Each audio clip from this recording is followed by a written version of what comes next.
In this video, I'll show you how I built this simple drill press table. Previously, I built this other one, and I realized after a while that I didn't need so many T-track slots. I also realized that the handle is a little too hard to maneuver here, so I always had to pop it off to adjust the height. Now, I'm making a new one for this new drill press. It's a bit larger, so this one I'm able to build the drill press table about 12 by 20 inches. So my first step here is cutting out two pieces of 3/4 inch plywood at 12 by 20 inches.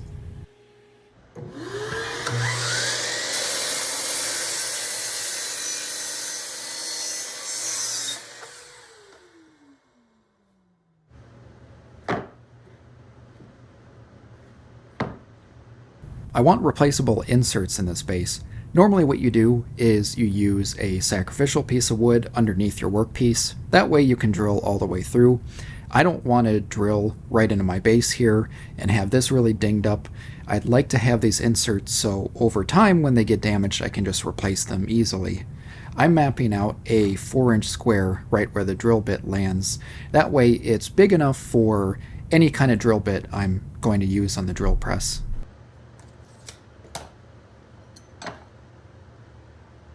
Next, I'm drilling out a couple finger holes here for the inserts, and I'm just realizing now this camera angle is really bad and it looks like I'm drilling directly into my arm. So don't freak out, I'm actually not that close to the drill bit.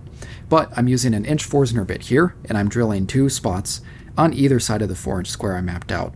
That way I can easily pull the inserts out.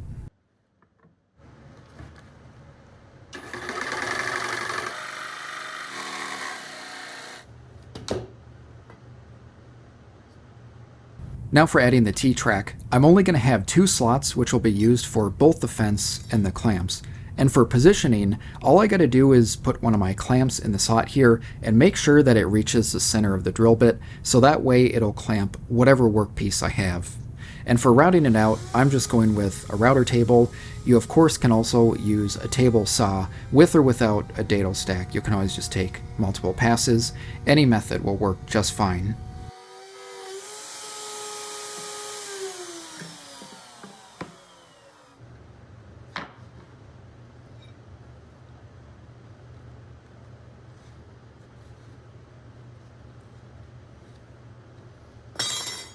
Now it's time to grab that second base piece we cut out earlier, and we're just going to glue both of these together. This way, the whole table will be a lot stronger than just a single piece of plywood.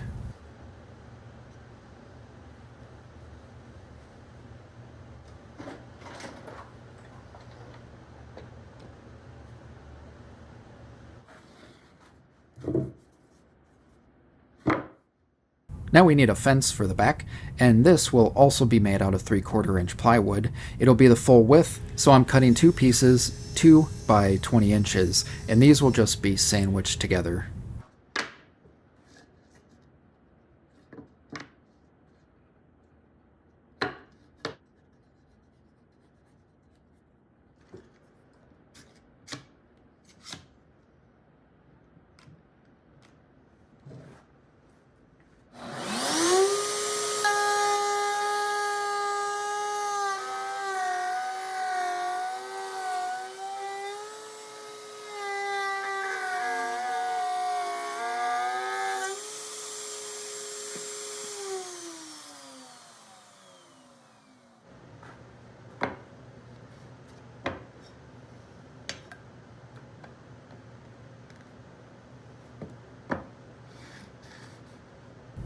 Now I need a couple holes in the fence so that I can actually clamp it down to the T-track. For this, all I'm doing is lining it up with the grooves I already have, and I'm making sure to avoid that groove I just routed out in the fence to make sure the bolts don't go straight through.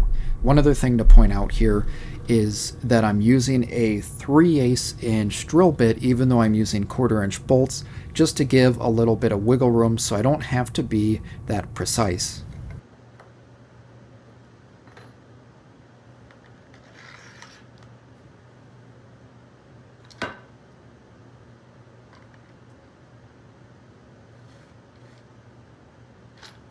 Now before I actually attach any of the T-track, I'm sanding everything and finishing it with a couple coats of water-based polyurethane.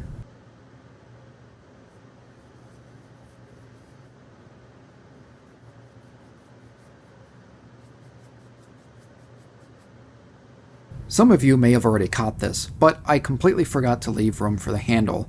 Now, because of the size of this drill press, it kind of works without any extra space, but it's not good enough, so all I'm doing is cutting out a little notch here on the side. I'm just keeping it to the right of that T-track slot, so my fence can still go all the way back.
I did quickly whip up a simple stop block. It's literally just a piece of plywood with a hole in it, but a stop block is always a great addition to a drill press so that you can have repeated, I guess not cuts, but hole drilling. But anyway, going back to the drill press, I now have to attach the base to it, and I like more of a temporary attachment. I like to use 2P10 CA glue and a bunch of scrap pieces here. I just glued around the base on the drill press, and then this way I can easily pop it on and off whenever I want.